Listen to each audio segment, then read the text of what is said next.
Hi, this is Priyanka, and I welcome you all to Srijan Wednesday webinars. If you're attending for the first time, this is a community initiative by Srijan Technologies. As a part of this initiative, we host webinars every alternate Wednesday. We invite speakers from different domains who talk on subjects like front-end technologies, UI UX, mobile apps, media, entrepreneurship, digital marketing, and many more. In our today's webinar, we will talk about the major problems that people were facing in working with Drupal 7 and what the community has done to make it better. This webinar will show practical examples and on a broader scale why Drupal 8 will make peace between backenders and frontenders. I would request all participants to please type in any questions that you have during the presentation and we'll take them up in the last 15 minutes of this session. I would now like to introduce our speaker for today's webinar. We have with us Lauri Eskola. Lauri is a Drupal enthusiast working for Druid in Finland. He is an active member of the Drupal community and has been working with Drupal development and theming since 2010. At the moment, he is spending most of his spare time trying to make Drupal 8 frontend as awesome as possible. He also enjoys being at Drupal sprints and parties around the world. You can reach him on Twitter at Lauri1. I'll just repeat, @LAURII1. You can also see the same Twitter handle on your screen right now. So without taking up any more time, let's get started. Lauri, over to you. Okay, good evening, good afternoon, good day, everyone, depending on wherever you are at the moment. So, as Priyanka told, I'm going to talk about Drupal 8 frontend for the backenders today. But let's start with the basics. Who am I? Priyanka already introduced myself briefly, but I want to tell a little bit more about myself just for a second before we get started with the topic we have today. So I live in Finland and I'm a front-end and a back-end developer. It's a very interesting combo. At least some people find it very interesting because I like to work on both of the sides of websites. When I work on the Drupal core issues, I usually prefer to work on the theme system issues that are on the back-end side, because when I do that, I kind of feel like I'm helping myself on fixing the backend stuff, because usually I prefer to work as a teamer in a project. I work for a Finnish Drupal company called Druid. It's pretty cool. I enjoy being there. And as you might know, Finland is located in the north, and then some people wonder, do I like cold? And I do like cold. It's pretty nice. It's not actually snowing today, but it was snowing yesterday here. And sometimes I like also the heat. I like saunas, and I like to go to visit the saunas abroad also when I'm at the Drupal events. And one of the most awesome saunas I've ever tried abroad was actually in India, and for that reason I have to go to DrupalCon India, and I'd like to ask everyone else to come there to try the Finnish sauna they have there. It even had a Finnish name. It was pretty awesome. But yeah, if you see, you can find me from Drupal.org with this username, Lauri with the triple I, and from Twitter you can find me with Lauri with the double I and number 1 in the end. If you have any questions, you want to blame on me, you want to send some funny tweets to me, whatever, just tweet me and I will most likely answer you afterwards. Yeah. What I'm going to talk about today, I'm going to start with the more broader scale things like theme system. What are the differences between Drupal 7 and Drupal 8 and why we've done some changes there, and what were the problems in Drupal 7 and why the things we did for Drupal 8 are so cool. And then after that, I will talk about Twig, and I will focus on things that the backend developers should know about Twig. So I'm only going to give a very brief introduction what Twig itself is. I'm going to focus more on what the backend developers need to know there. And the last part of the slideshow is the auto-escaping. I will tell you what auto-escaping means and what are the most common pitfalls when you are using Drupal with auto-escaping, what people usually do wrong, and how can you avoid those. And then after that, I'm going to do a demo how the Drupal 8 theme layer actually works. All the code is available in the GitHub. If you want to download it, I will provide you the links there, and you can just go to download the code and use it as a module in your own Drupal installation. Okay, let's get started with the theme layer things.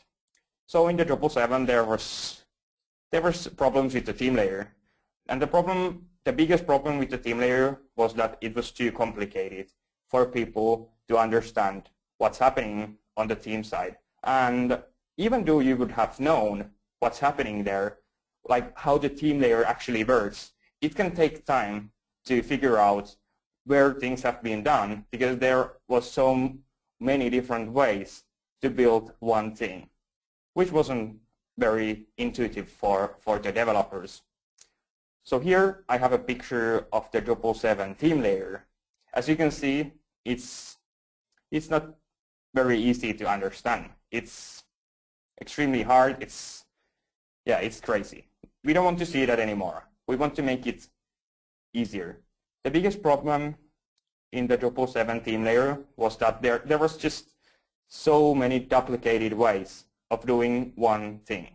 In Drupal 7, we still used the theme functions, we had templates, and we have so many different layers where you can alter the data before it comes to the template. So for that reason, it was way too complicated for anyone. So we had to remove some things. And what we've done is we've removed the theme template process layer completely. What was done in Drupal 7's template process layer was that the attachments were rendered into strings. And what the problem is when you render something before it goes to template is that it's not possible to alter anymore after that. It's just a string. It's not clearly formatted. It's just a string. So you cannot basically do anything for the string without using regex or something really nasty and hard technologies to alter it. So for that reason, we want to keep the properly formatted data as long as it's ever possible. So the template process layer is gone, and the attachments are being compiled after the template has been read. So if you don't print some of the attachments, they won't be rendered. Also, the hook page alter is now gone. It's not there anymore. The hook page alter was pretty problematic in Drupal 7 because it was very easy to break the caching using hook page alter. It was probably one of the most easiest ways to break the caching in Drupal 7 when you use the hook page alter. So the solution is to remove it so people won't break their caching that easily anymore. Those things have to be done in other places in Drupal 8. And yeah, so that kind of alter level doesn't exist anymore. It's pretty nice. The picture after removing these two parts looks like this. So we've got rid of a few small pieces of the this map. Let's move forward. One of the first things in Drupal 7 was the using of theme functions. The problem with the theme function is the same as with the process layer. We are rendering the formatted array into a string in a pretty early phase. Basically, when you run a theme function, your formatted array got rendered into a string to a markup almost immediately.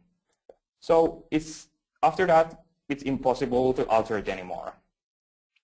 So in the Drupal 8, the theme functions has been converted to Twig templates.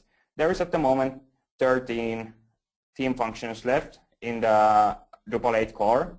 So they are not yet all templates, but almost all of them. And it's pretty cool. It's easy for the themers to manipulate the markup now. The markup is not being generated in the nasty theme functions, where the developers has to understand how PHP actually works. And then there was some really badly done theme functions like theme items, where there is a huge amount of logic in the theme function. And when you wanted to overwrite the theme function, you had to copy all that code to your own theme. And then you had to try to figure out what's happening there. Instead now, when we have everything in the templates, the logic is happening in a separated place, and the markup is being generated in the template. So it's very convenient for the themers too. So in a Drupal 8, because we don't have anymore the theme function, we use something else, and we use the render arrays. Basically, how you use them is mostly the same. You don't see the difference on when you are creating your controllers. What is the difference is that you don't return anymore markup from your controller. You return an array that can be manipulated in other places instead of the markup that cannot be manipulated in other places. But there is also other good things when we don't render the arrays in the markup immediately. Because in Drupal 8, the render arrays are being kept as a render array even in the template and even after that. And they are being rendered after we know if the render array is actually going to be printed somewhere.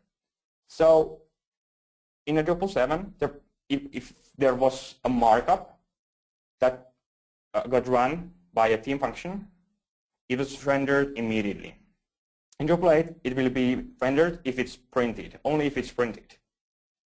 So if there is render arrays that are being generated by the backend developers on the controller, and the frontend developer for some reason decides not to print them, they are not being rendered at all. They are just being kept as the render arrays. So you will save the expensive CPU time with that. It's very nice. And also it removes the duplications. So it makes this map a lot more clear than what it was before. So after removing these little parts, let's see how our theme layer looks now. Way much more easier to understand, and this is something that people actually can handle and learn very easily. I will cover these blue parts of the theme layer in this slideshow. So let's move forward on this. So first part, what is happening on the theme layer is the theme suggestions. It's a new hook that didn't exist in the Drupal 7. In the Drupal 7, theme suggestions were generated in the preprocess functions. And usually when the theme suggestions are being generated, it takes a lot of code there. And in the preprocess functions, there's usually also a lot of other code, not just the suggestions, but the actual pre-processing. So for that reason, we wanted to have layer before the pre-process, where you can build all your suggestions logic. So what the theme suggestions are, if someone is wondering that, I know everyone doesn't know what the theme suggestions are. The theme suggestions are the template suggestions. So let's say if you have a node, usually the Drupal provides you the theme suggestions based on the node type. So you will have more specific theme suggestion for, let's say, article node type. So you can just say node -- article, and that overrides the node default template. Those are called the theme suggestions. So there we have two levels of a hook. So we have the theme suggestions, which is usually meant for the initial theme suggestions provided by the module that has created that is calling the hook theme, that is providing the hook theme item. Yeah, and then we have the hook theme suggestions alter that can be used in other places, other modules, and yeah. After here I have the example of this. So in the Drupal 7 it was in the preprocess. In Drupal 8 it's now in the suggestions alter or hook theme suggestions, and it makes it way more cleaner. Also, the other problem we were having was that in Drupal 8 we wanted to provide you specific theme suggestions for preprocesses. So you could run a specific preprocess function for a specific template, which would also make a lot of sense. So you wouldn't have to run the logic inside one preprocess for all different templates you might have. That would also be cool. That's not in the core yet, but if there is any people who thinks it's important, you can help us to make it in Drupal 8. I guess it could be also added after the Drupal 8 release. So even though we wouldn't get it for the 8.0 release, we could get it there later. Okay, let's move forward. After the theme suggestions are being run, we have the template preprocess and theme preprocess. Also on this part you can see that we are missing the process functions. So after the preprocess functions, we are not going to run the process functions anymore.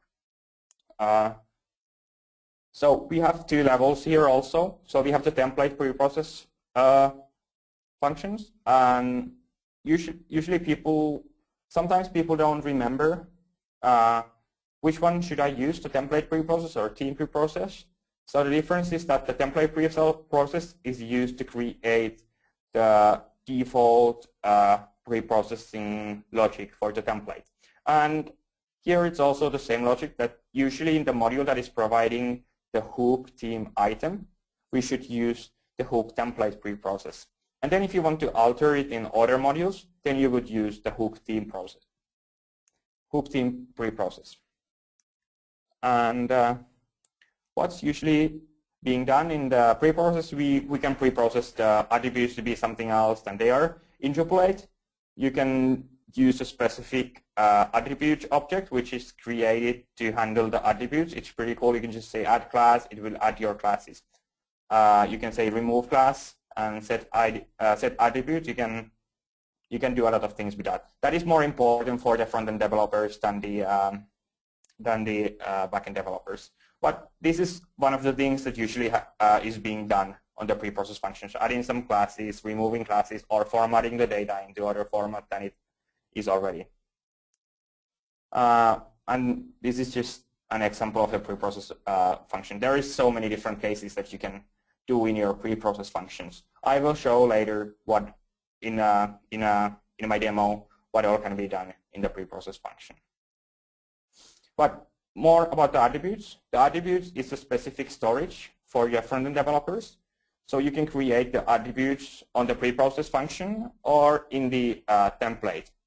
And the front-end developers, they just print the attributes there. So what the attributes object actually does is it creates formatted storage for the HTML element attributes. So in a Drupal 7 we had a problem that if you wanted to manipulate the classes after they are being set, it was impossible. almost impossible. You had to run some regex or something because you only had one string which contained all the strings and all the classes. That wasn't very useful. Instead, now when we have the attributes, you can just say remove class or add class and add one class, or you can set attributes, and the attributes takes care of the printing afterwards. It knows everything about the HTML attributes. So you don't have to take care of that. So it takes care of the array type of attributes. It takes care of the single value, string value attributes like ID. Yeah, it's cool. But please remember, when you print the attributes in the template, don't add this yucky space before the attributes, because it's clever. It knows when it needs to add the spaces. Otherwise, if you would add this at least space there before these attributes, you would get an extra white space in your elements, which wouldn't be very nice. So please don't do that.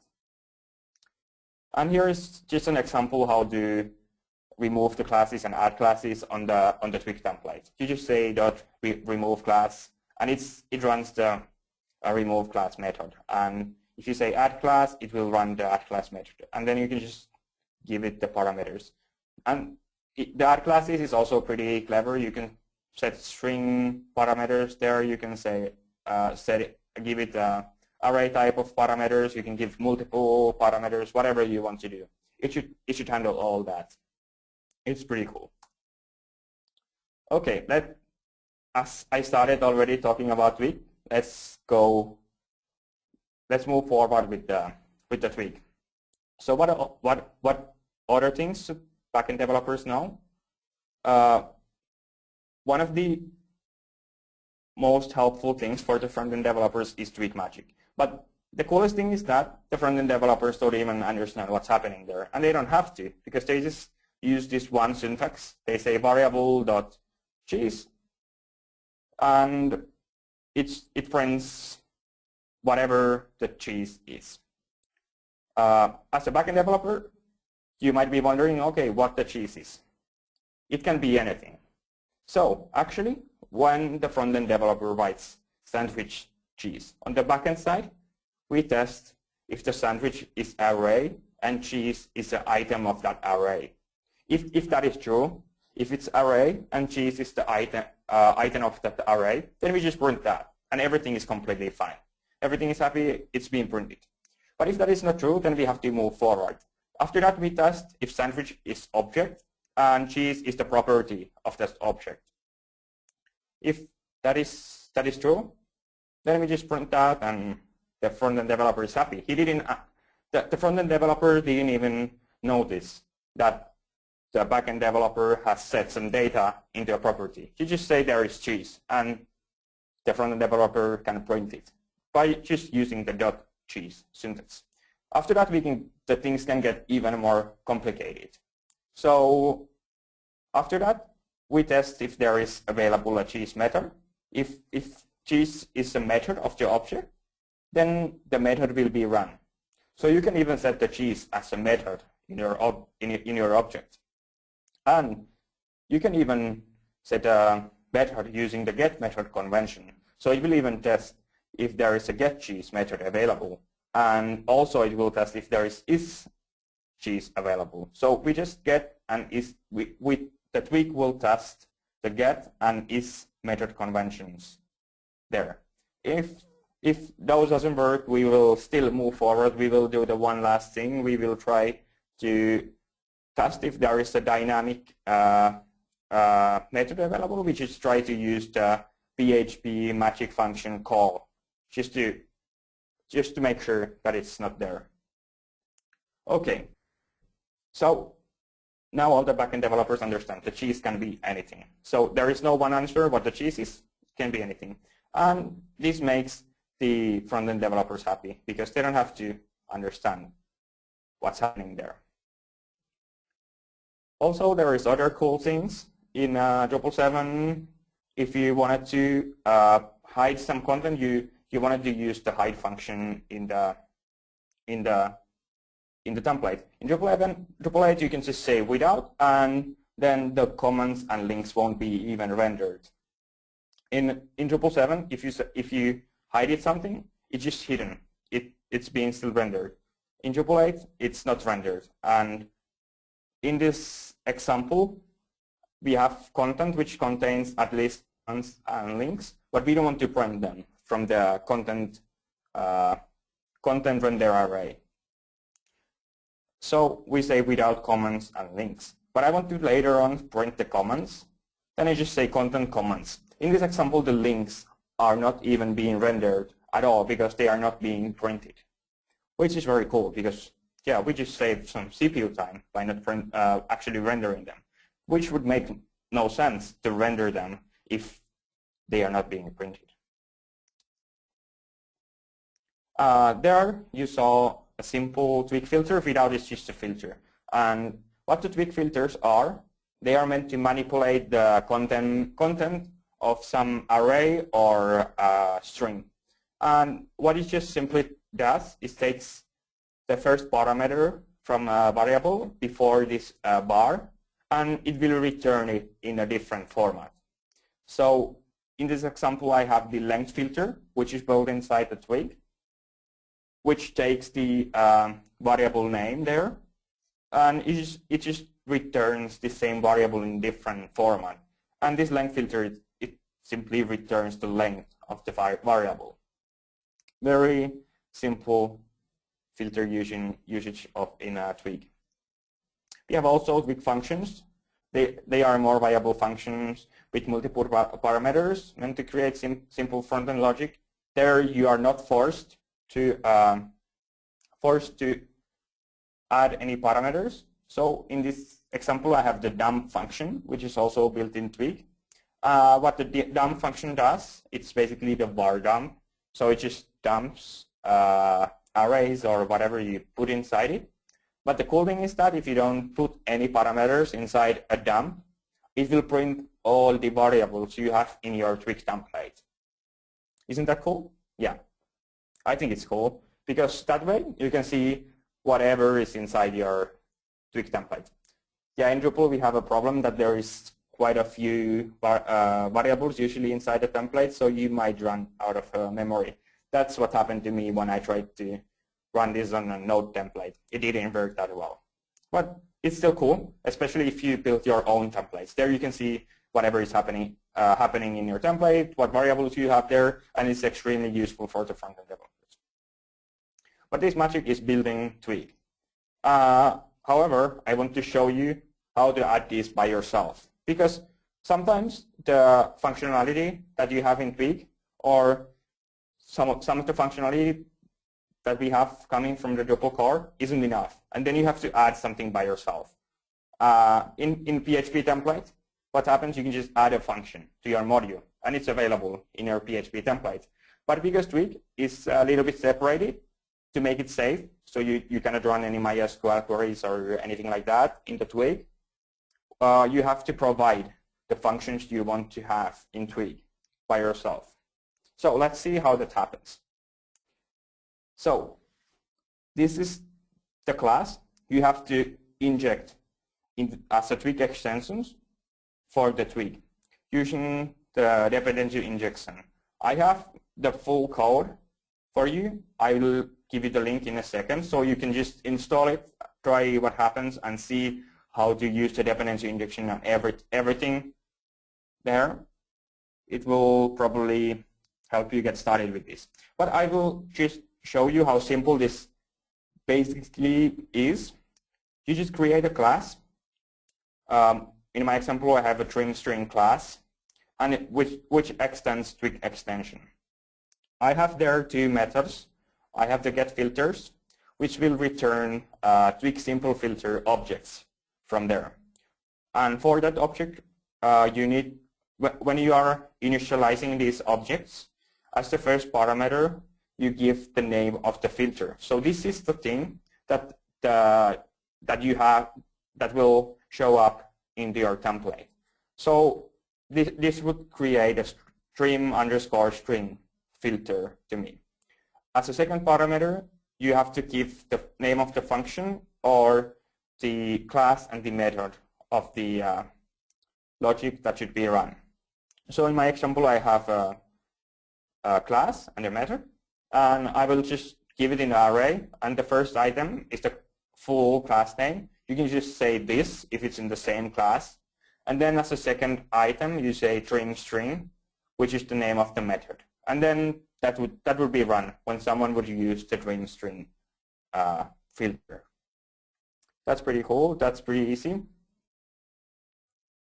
That's how you would use it in the Twig. So you just say the bar, and then you say trim underscore string. It takes as a parameter, as you can see here, it takes the length. It defaults to 10. So if you don't set any parameter there, then it will default to 10. But in my example, I say it at 2. So it will just trim my string into a 2 character long string and print it afterwards. If you want to create the functions, it's basically the same. You just extend the Twig extension again, and then you, instead of providing the get filters method, you just say get functions, and it all works the same way. But you just provide Twig simple function objects from there, not Twig simple filter. Here I have one more parameter than I had in the last example. I have the options parameter, and in this example I've just said is safe callback, so it will just test if it fulfills this callback. It's also pretty cool. This is just an example what we do in the core. There is a URL Twig function available coming from the core, and this is all that is happening from there. Oops. Yeah. So this is the GitHub repo where you can download all the code. So it will show you everything about the dependency injection or services container, and it will show you everything that you need to know about creating Twig filter or Twig function. Please go there and take a look of this repo. Okay, let's move forward. You can find the slides afterwards. So if you didn't get the address, then you can get it later. So sometimes people are like, I don't want to learn anything new. I don't like Twig, and yeah, we have a solution for those people. We still have the PHP template engine in Drupal core. What you have to do is just uncomment this line inside your team's info.yaml file, and you will get the PHP template there. Let's move forward to the auto-escaping. What the auto-escaping means is that we auto-escape automatically all the variables that are coming from the backend to the front end. So they won't have any unsafe strings like script tags that are coming from a user input or anything like that. So basically we just create things 100 times safer by auto-escaping, by escaping everything everything automatically. And what we have in Drupal core is something that I would call context-aware auto-escaping. The basic idea of that is every time a variable goes to template, we just run the most appropriate escaping function. We have few different escaping functions, and you might have to use those if you want to provide markup from your theme or from your module. If you have any markup coming from the code, then you would have to probably use some of these. So what we have in the safe markup class is we have a safe markup set, which is the most unsafe method in this class. So what it does, it just sets the string you have given to it as a safe without testing it at all. So it will be just completely unchecked. And it can contain anything. Usually that could be used if you just provide some static content from your backend side. Like, let's say you want to print one link that is completely static from your backend. Then you just say set. Then we have to escape, which is the most safest one. It will escape everything out of the string. So all the markup is being taken out of this. Then we have to check admin XSS, which is little bit more unsafe than the escape. It was created after we realized that we cannot use the escape everywhere. So what check admin XSS does is it just removes the markup that we consider unsafe by default, like script tags and things like that. So it could be used in a little bit more secure places, and that's why it's called check admin XSS. So it would be only from the places where admin can set something. And then we have one more method which is safe, and with that you can test if the string is already set as safe or not. Okay, so how it works, I have the content of one of these methods. I have the escape method. What we do there is we first check if the string has been already set as safe. If it has been set safe before, then we just simply return the string as it is without escaping it at all. And that way we won't run into double auto escaping issues. Double auto escaping means that the escaping is being run twice, and then you can get some really weird stuff happening there. What happens is all the markup that you have will come with some extra characters inside the string contents. But if the string hasn't been set as safe before, then we just run string check plain, and then we remove all the markup out of it. That's pretty clear. But please remember, after you've set a string as safe, if you manipulate it, you add something, you add one white space, you add one word there, it won't be considered as safe anymore. Even though both of those strings would have been safe, it won't consider, after putting them together, it won't consider them as safe. And then you will run into double auto escaping issues. Then it won't pass the is safe test, and it will go to the check plain test again. Okay, that's about these slides. Let's go into practical demo. So I have created a demo for you. You can download it from GitHub. It's in our Drupal Twig GitHub account. You can download from there. So the URL is github.com/drupaltwig/sandwich. You can see all the code we have there. So I'm gonna exit the presentation mode and let's see. So what's happening what this sandwich module prints is this kind of a page. So let's see what we have inside this module. Okay. So first I'm going to just show you that we have the info YAML file. In Drupal 7 we used to have the .info file. In Drupal 8 it's been converted in a YAML, which is the standard of the configurations in Drupal 8. Here we have the name of the module. Then we have to provide the type. So this is a module, which is a type module. Then we tell the description is the same as in Drupal 7. We give the package and core. Okay, that's pretty simple. In Drupal 8 modules, you are not forced to have a module file because the logic can be in the classes. So under the asterisk, most of the logic, here are only the hooks. So first, what happens on the theme system pipeline? We have the hook theme, and here what we have is this sandwich hook theme item. Here you can provide all the variables that this item have. So we have attributes, we have name, bread, cheese, veggies, protein, condiments.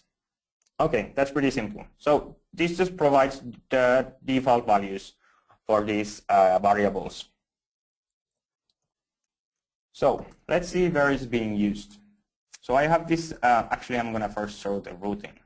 So I have, this is the, in Drupal 7 we used to have the hook theme. In Drupal 8 we have the routing.yaml.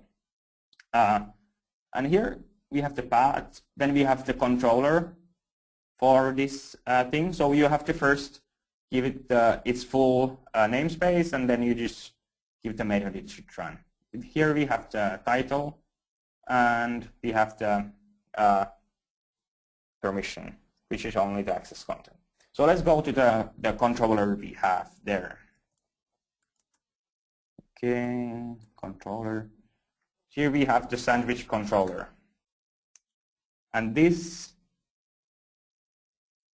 is the thing that we return from here. So what we have here, we have two different sandwiches. We have a best sandwich and we have the alternative best sandwich. So the other sandwich is vegan, and in that the protein is vegan. We have two of them in this render array that we are generating here. Then we are also sending the attributes here. So we have a class admin here. I don't know why we want to set a class admin. I'm going to change it later because that is not very nice. Here we are attaching libraries. Libraries are also very cool in Drupal 8. They were used also in, we had the libraries in Drupal 7 also, but in Drupal 8 they are being used everywhere. You are forced to use the libraries even in the theme. So you cannot set your CSS files from the info.yaml file. You have to set them by using libraries. That's really nice. Okay, I'm going to show you just what's inside the library.yaml. So here we just provide a flavor library which contains one CSS file, which is CSS/flavor CSS, and here you can just give some settings for the for this specific CSS file. Like if you want to just print it for printers or whatever, you can give it as a parameter over here. But here it's being added, and it's always, so here we have the flavor. The sandwich we have here before the slash is the name of the module that is providing the library. So here is what is being returned from here. Let's see what's happening after that. After that we have, actually I have the module open here. After that the theme suggestions are being run. So here we set a new theme suggestion for every bread we have, every sandwich we have by its name. And we want to just make sure that all the templates are being lowercase. We don't want to have uppercase characters on the names of the templates. And from here we just simply return all of them. So if you want to set a specific template for Chicago or vegan, you can just do it from there. After that, we have the pre-process. I'm going to show you later how you can overwrite the template. Just give me a second because this is the second step. We have the pre-process, and here we have all the variables available from the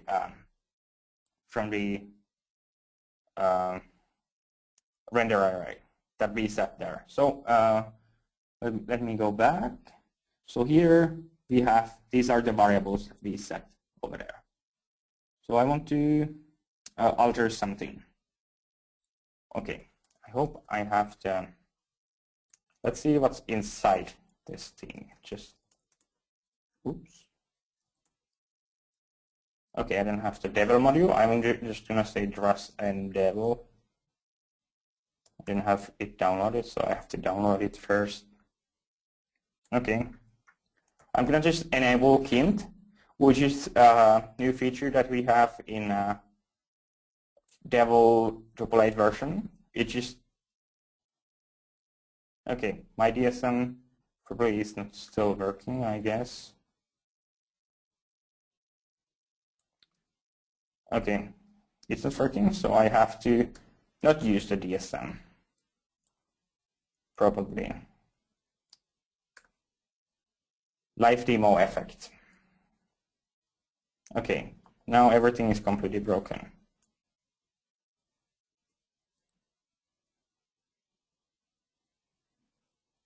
I have to take a look of the error message I'm having.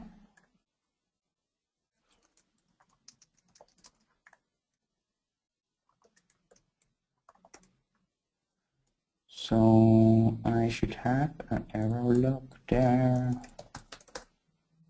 Call to undefined function in the Devil module. Okay, then it's a Devil module that is breaking everything.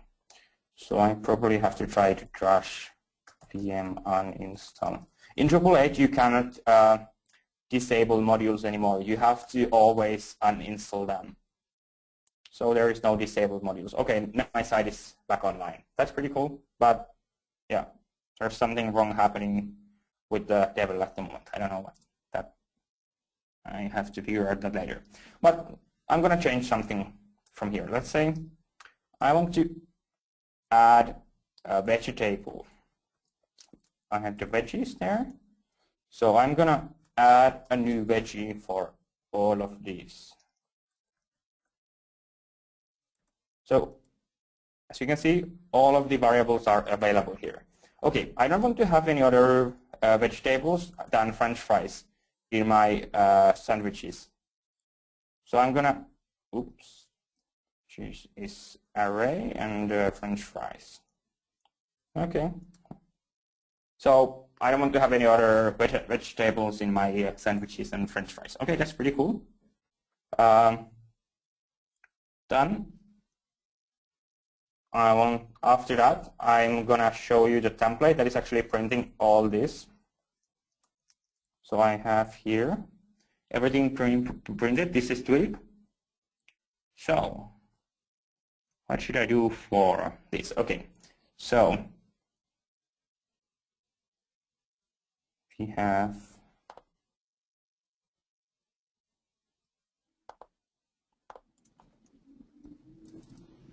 the cheese. If I would remove this, it would print that cheese here. So this will just simply hide the unneeded labels. You can download the module online. We should probably move forward because the time is running out. If there is any questions, I will answer them on this if there was something unclear. But you can download the module online and see whatever is inside the code. I basically covered all the code already from there. So just download it and play with it. You can just change everything and break it. Please remember, if you want to help with this thing, I think these things are pretty awesome. We can still make things better. So if there is any local sprints happening at the area you are, just join it and help people fix bugs. So thank you from my side. I think Priyanka is handing off from this. Thank you so much, Laurie. That was a great session. And thank you again for showing us some goodies from Twig and give us a walkthrough on how to get started with it. I'm sure our participants will find it easier to work with Drupal 8 and Twig now. And I'm pretty sure they'll not come up with those excuses that you just showed us in the presentation. Moving on, I'm sure you all have questions. So please press the raise hand button on your control panel to ask them using your microphone, or you can type your questions in the chat box on your screen. You can also take this conversation live by tweeting your questions and suggestions using the hashtag SrijanWW and tagging our Twitter handle @Srijan. You can also direct your questions to Laurie's Twitter handle, which you can see there on the screen. It's Laurie, LAURII1. So I'm going to take my first question here. It is by Vikas, who wants to know what is the migration strategy for migrating from Drupal 7 to Drupal 8? Okay, so the migration strategy, I'm going to answer on the theming side, because that is probably what you are asking. So on the theming side, we have a template converter that should convert PHP templates into Twig, and it should actually handle pretty much everything from on there. If you have a lot of custom logic, that won't be handled, but it should be very helpful. It's like the module upgrader we have for modules. But as you all know, there is no upgrade path provided from Drupal 6 or Drupal 7 to Drupal 8. There is only migrations available from those. And there is the migration module if you want to move the content from the old versions of Drupal to Drupal 8. But I guess the theming side was the most important thing on this, and the templates have to be converted from PHP to Twig by manually or using a tool. And other codes should be converted by using, probably there's going to be a converter for the hooks also. And yeah, that was pretty wide question because it was about migrations at all. We understand, Laurie. Thank you so much for answering the question. Since we are a little short on the time here, I would request Laurie to please keep it within the 1 minute per question time frame. And I request that all participants to please type in any questions that you have. Meanwhile, we are going to take our next question by Marcus. He wants to know, how can I remove all default classes to just add my own? Okay, so in Drupal 8, we have a pretty cool way to do this. Because in Drupal 8, we have a new built-in theme called Classy, which contains all the classes in Drupal 8. So there is no classes being added inside the core modules. There is some modules that are providing classes because there is some classes that are being needed for some functionality like JavaScript. Those are the ones that you probably shouldn't be even removing. And they should be prefixed with the JS prefix, so you know that they are used in JavaScript. So if you just want to remove all the classes from your theme, you just don't extend classy in Drupal 8. And then you don't get any unnecessary classes. Okay, I hope, Marcus, that answers your question. If you have any more questions, please feel free to type in. Our next question is by Manjeet, who wants to know, he basically wants you to give a quick recap of the theme layer slide where you spoke about the functions that have been deprecated from Drupal 8. Yeah, just a second. I'll go in the beginning. So the functions that are being removed, I guess the person asking the question is meaning this slide. So it's highlighting the functions that are being removed from Drupal 7 in Drupal 8.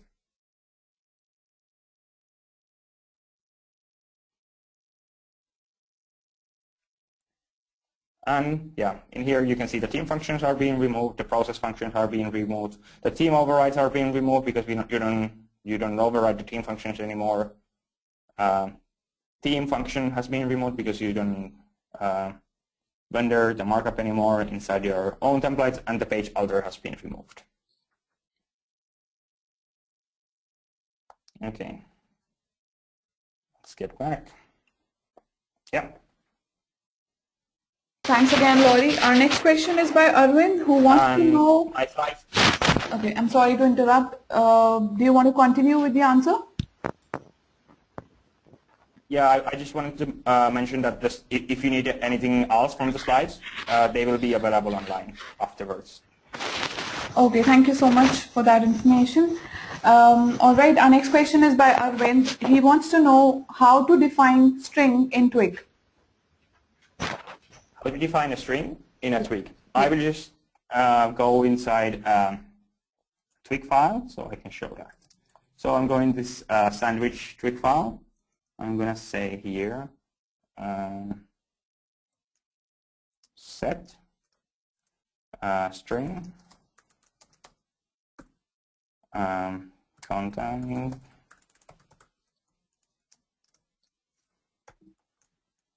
and I'm going to print this thing. So that way, here you can see the content. If I put something else, yeah, it's there. So that way. So you just say set the name of the variable and then there.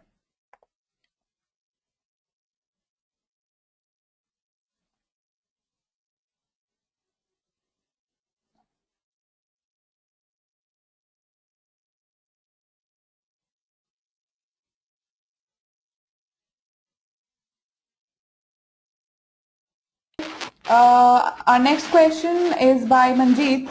He wants to know, if I'm developing a custom Drupal 8 theme, should I enable the classy theme or should it be disabled? It depends.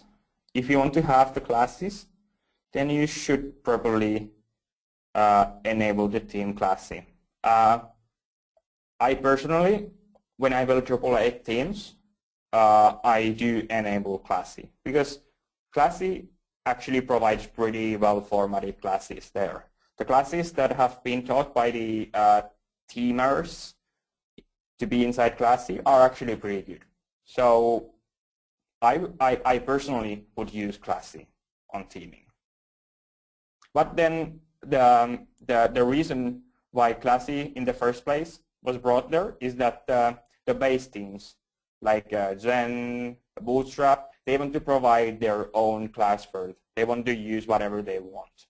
So it's, from my perspective, it's more for them, for the other base themes. Thank you so much. If you have a follow-up question, Manjeet, please feel free to type in. Our next question is by Christian, and he wants to know, I've seen you use content string in Twig. How can you make it translatable? Okay, I will show how to make it translatable. Of course, because we are Drupal, we have to make it translatable. So we have in Twig, we have a filter. Filter for that. Oops.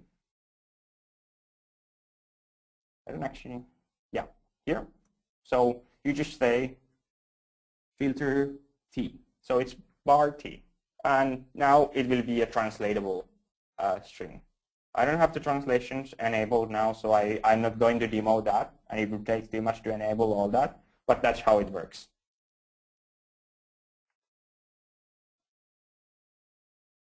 Okay, thank you so much for showing us practically. Christian, if you have a question, a follow-up question, please type it in.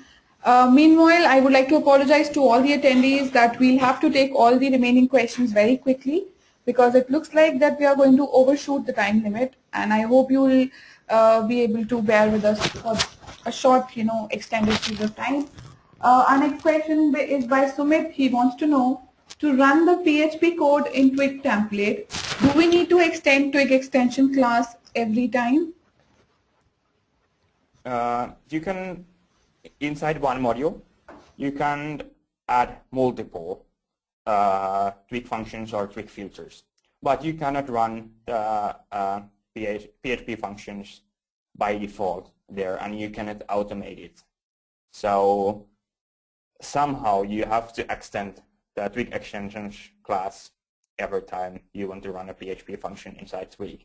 But the other thing is that sometimes, probably most of the times, why you want to run a PHP function is that you are formatting something, and then you can do that inside a preprocess function, which is PHP, and it contains all the PHP functions available. Our next question is by Kishore, and he wants to know, is View contribute module following Twig theme suggestion? Because the View is going to be a core module in Drupal 8. Yes, actually it does. So if you override a field inside of a view, it will use the inline Twig template inside there. So you can use the Twig filters and Twig functions in there, and it's pretty cool. And it's actually pretty safe too. So it creates new functionality. It's like having the PHP filter everywhere, but as a safe version. It's cool. Okay. Our next question is by Sumit, who wants to know, to run the PHP code in Twig template, do we need to extend Twig extension class every time? I guess I answered that question already. I'm sorry. Okay. All right. So our next question is by Manjeet again. He wants to know how libraries.yml file works in custom theme.